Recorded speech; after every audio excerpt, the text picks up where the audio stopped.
got an unexpected visitor outside. It's a hybrid, a precursor to the B.E.A.R. experiment, evidently escaping during the research facility's devastation. Currently, it appears to be in reconnaissance mode, unaware of our presence. This foe type, distinct from its successor, navigates the aftermath, perhaps driven by instincts rather than awareness. Its escape indicates unforeseen challenges, a manifestation of the unchecked experiments now roaming in the shadows. As we stand hidden, the hybrid's silent scouting underscores the precariousness of our situation. Doc, brace yourself. The consequences of our scientific pursuits are manifesting, and the once-controlled experiments now pose an unanticipated threat to our very existence. Wait a moment, Evans. Are you suggesting there's more than just B.E.A.R. out there? And why aren't they attacking? It appears they're scouting for us. What on earth is happening here? Doc, that specimen outside is a hybrid, leaning more towards its animal nature than human. I gleaned some insights from Dr. Foster's notes. While not an overwhelmingly formidable threat, it's still dangerous. It will likely move away, but the danger lingers. The moment it's clear of our vicinity, we must act swiftly and decisively to ensure our safety. Time is of the essence, and our window of opportunity, though brief, is critical for our evasion and survival. Stay vigilant, and let's be ready to move at a moment's notice.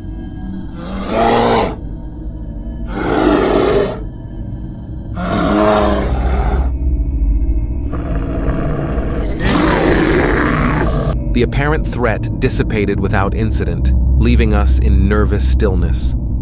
Uncertainty hovered in the air like a malignant mist, obscuring our perceptions. We couldn't help but wonder whether the creature before us had unknowingly become a harbinger, alerting B.E.A.R. to our existence. The woodland, now a place of shadows and murmurs, contained mysteries beyond our comprehension. Every rustle of leaves and quiet breath that followed felt like a foreshadowing of an oncoming storm. The mystery of our condition increased, an invisible peril lurking in the shadowy depths of the forest, time engraving a troubling tale on our frayed nerves.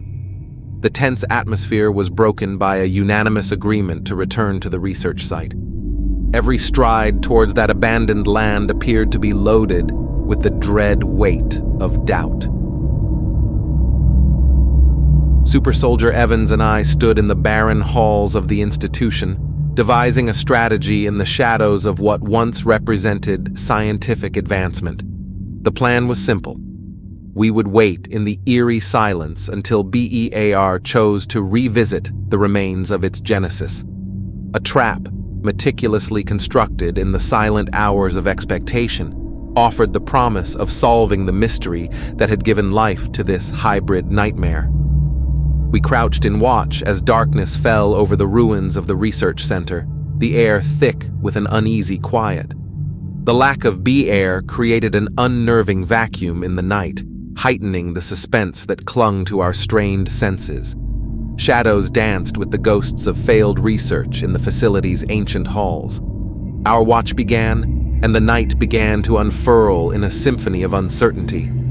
Every wind ruffle and creak of the abandoned edifice resonated with the unknown, increasing the emotional crescendo that reverberated through the silent halls. As we settled into our covert vigil, the air appeared to hold its breath, poised on the brink of disclosure. The mystery of B.E.A.R. lingered in the air like a phantom, offering solutions that danced just beyond our reach. Doc, beware. B.E.A.R. is emerging from the floor.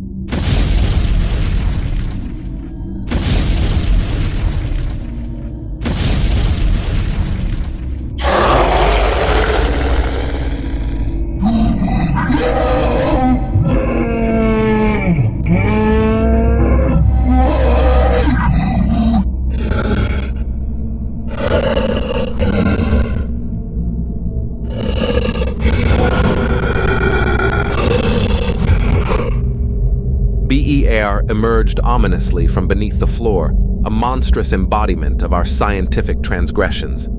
Its scream reverberated like a terrifying symphony, chilling us to the bone. Super Soldier Evans, a stalwart against this behemoth, gripped me, shielding us from B.E.A.R.'s colossal swing. He unleashed his pulsar gun in a frenzied flurry, a beacon against the abyss of B.E.A.R's darkness. The beast, momentarily startled, continued its pursuit. Super Soldier Evans, defying human limits, swiftly carried us beyond our predator's reach, the roars fading in the distance. Gently, placing me at the edge of the damaged research center, Super Soldier Evans turned to face B.E.A.R., the air charged with an impending clash. Standing at 6 feet 6 inches, he confronted the colossal opponent, a testament to humanity's vulnerability in the face of unleashed experimentation. The ensuing combat was a lethal dance of pulsar beams and desperate maneuvers. B.E.A.R., a force of raw strength, hurled Evans into the trees, showcasing its unyielding savagery. Undeterred, Evans wielded his weaponry with precision, damaging B.E.A.R. in a macabre exchange of technological warfare.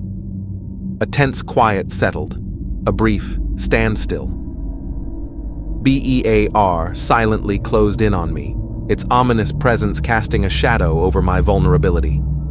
Just in time, Super Soldier Evans commandeered a military jeep, ramming into B.E.A.R. with explosive force. The vehicle erupted in a blaze, halting the creature and granting me a momentary reprieve. Amidst the clearing smoke, Evans emerged, battle-worn but unharmed, inquiring about my well-being. The battlefield bore witness to the cost of our confrontation, a tribute to the intersection of human courage and the unpredictable consequences of technological recklessness. In the distance, a steep cliff captured my attention, drawing Super Soldier even into a swift formulation of a plan. Doc, the sole solution to halt B.E.A.R. is to lure it to the cliff's edge. Its fall into the abyss should render it neutralized. I need you to sprint to the cliff's edge at full speed while I provide cover fire. It's our only chance for survival. The world blurred in a tornado of panic as I rushed for my life at the urging of Super Soldier Evans. B.E.A.R. was blinded by his unrelenting barrage of firepower, but my escape rested on a dangerous bet. As I approached the cliff's edge, I yelled, hoping to attract the creature's attention. Life was on the verge of falling off the cliff at the time. B.E.A.R., a terrifying force, surged at me, a monstrous apparition of impending disaster. Despite this, Super Soldier Evans soared into the air, a spectacular interception mid-leap that defied the rules of both man and machine. Both figures were thrown over the cliff's edge, an irreparable tumble into the abyss. The abyss looked back at me as the sounds of their plummet faded, a quiet witness to sacrifice. Evans, the super soldier, had offered his life to save me. A weary heart watched the void below, wrestling with the poignant awareness that he was more than a machine. He was a man, a beacon of unflinching power. In that awful moment, I realized the significance of his sacrifice. Evans, the essence of tenacity, had evolved into more than the sum of his cybernetic components. He was a human sentinel, a live witness to the tenacious spirit that fought technical dominance's unrelenting march. His sacrifice was more than simply a machine protecting its creator. It was proof of the eternal power of the human heart. As I stood on the edge, a terrifying realization hit me. Humanity's continuous march toward technological armament had reached a point of no return. Despite this, a fundamental lesson arose in the face of looming oblivion. Nothing surpasses the strength of the human heart. Super Soldier Evans' legacy resonated in the depths of sacrifice, a harsh reminder that, even in the shadow of technical wonders, the essence of mankind triumphs.